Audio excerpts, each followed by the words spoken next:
Pada tahun 2016, ada pengurus Dewan Pimpinan Cabang Kecamatan Kresek, diantar dengan Ketua DPW Kabupaten Tangerang. Ini sekaligus mengklarifikasi info-info yang beredar. Datang ke rumah Al-Fakir, minta diizinkan untuk nyalon bupati di Kabupaten Tangerang. Melihat dari akhlak-akhlak yang kebiasaannya, oh ini mau memanfaatkan efek. Ya ini saya sepertinya butuh cerita dari Kiai Mat ini. Itu kan ada ceramah dari Pak Kurtubi Lebak itu ya. Beliau mengatakan bahwa Kiai Imat itu bahas nasab karena sakit hati nyalon bupati gak didukung. Itu ceritanya itu gimana ya? Ya, sakit hati itu apa namanya?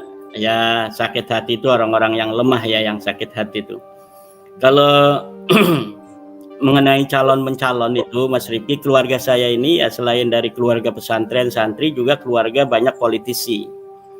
Dari zaman dulu ya itu sudah masuk parlemen kan, sampai di DKI itu ketua partai NU itu ketuanya orang Kresek keluarga saya. Tahun 70-an, 60-an itu. Kemudian paman saya dulu waktu saya kecil itu ketua P3 di kecamatan. Paman satunya itu jadi ketua PDI.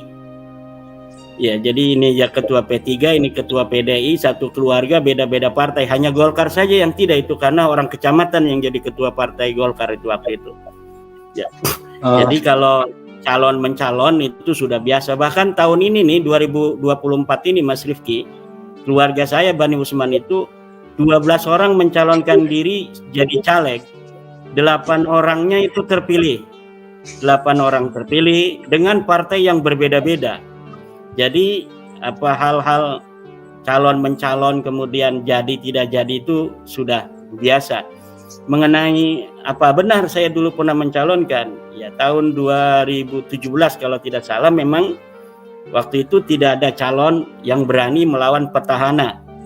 Ya petahana nggak ada yang berani, maka saya menampilkan diri untuk memberikan jawaban kepada masyarakat bahwa harus ada orang yang berani untuk demokrasi ini semakin sehat. Akhirnya saya mencalonkan diri, sudah daftar ke partai PKB, gitu, partai P3, partai Demokrat gitu. Biasa kita sebagai santri yang juga memahami ilmu politik ya, karena saya juga pernah kuliah ilmu politik. Itu kemudian kita mengadakan silaturahmi ke berbagai macam komunitas, ke tokoh-tokoh komunitas, ke kiai, ke para tokoh-tokoh masyarakat, termasuk kepada Pak Kurtubi itu, ya kan. Kemudian orang yang mencalonkan diri yang memang harus sering soan-soan kepada para tokoh untuk mendapatkan dukungan politik kan. Nah, kemudian itu ada syarat-syarat tertentu ya, misalnya tadi seperti yang dia ucapkan itu juga ada yang lainnya juga ada syarat nanti Tangerang harus bersyariah. Ya karena saya ini kan dari keluarga besar NU. Dari kecil itu adalah lingkungan Nahdlatul Ulama ya, paman-paman saya itu dari Tebu Ireng.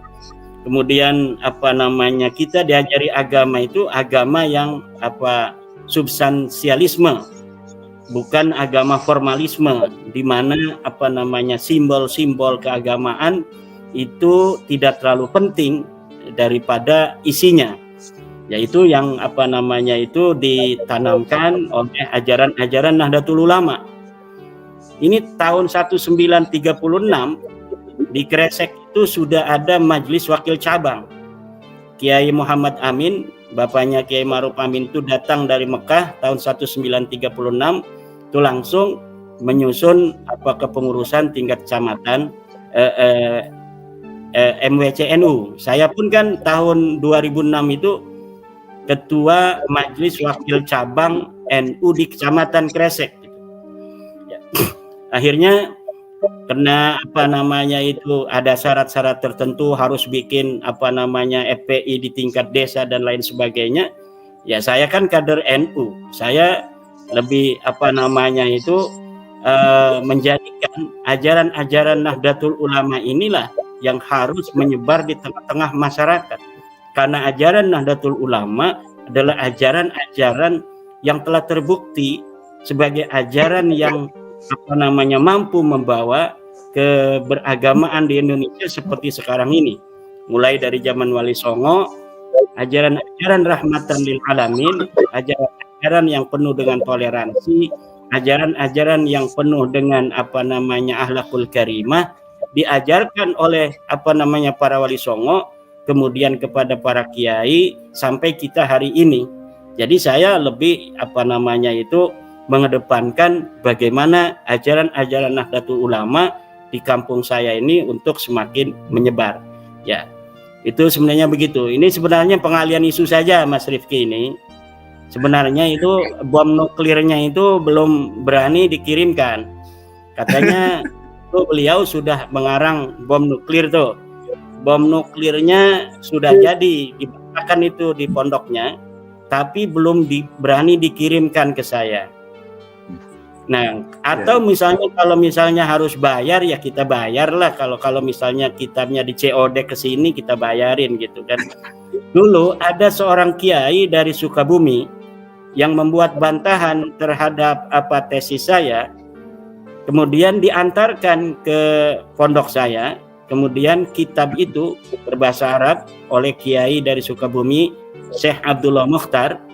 Dia orang asli sini, kemudian kakeknya pindah ke Sukabumi. Nah, kemudian kita balas dengan bahasa Arab pula. Dan beberapa orang yang membuat bantahan kepada saya juga saya balas gitu. Beliau juga kalau beliau mengantarkan atau misalnya mengirimkan melalui kurirnya bahwa ini ada bantahan ini yang membantah daripada tesis saya, ini jawabannya. Nanti akan saya jawab dan saya akan kirimkan ke beliau gitu, Mas Rifki. Jadi nggak usah bikin narasi-narasi yang bermacam-macam. Bikin aja kitabnya, kalau sudah ada ya tolong dikirimkan agar kita bisa untuk menganalisa dari sisi ilmu nahunya, ilmu sorobnya, atau dari sisi yang paling penting itu adalah apakah yang dia tulis itu nanti akan bisa menjawab daripada apa-apa yang kita pertanyakan selama ini. Satu, tentang apakah ada dalil bahwa Ahmad bin Isa pernah hijrah ke Hadramaut? Apakah ada dalil yang mengatakan Ubaid sebagai anaknya Ahmad? Apakah ada dalil yang menyatakan bahwa Ubaid ini punya anak namanya Jadid gitu kan? Nah, itu saja yang paling penting. Adapun secara epistemologis nanti, misalnya tentang apa-apa yang telah diangkat oleh para pembela Balawi di Rabita itu seperti Suhra dan Istifadah, itu bisa juga kita masuk di dalam perdebatan itu, karena itu perdebatan ilmiah yang epistemologis yang jawaban-jawabannya sudah ada di kitab-kitab fikih para ulama. Kita tinggal membaca, kemudian kita bisa menganalisa dan menghipotesa, kemudian mengambil kesimpulan. Begitu, Mas Rifki.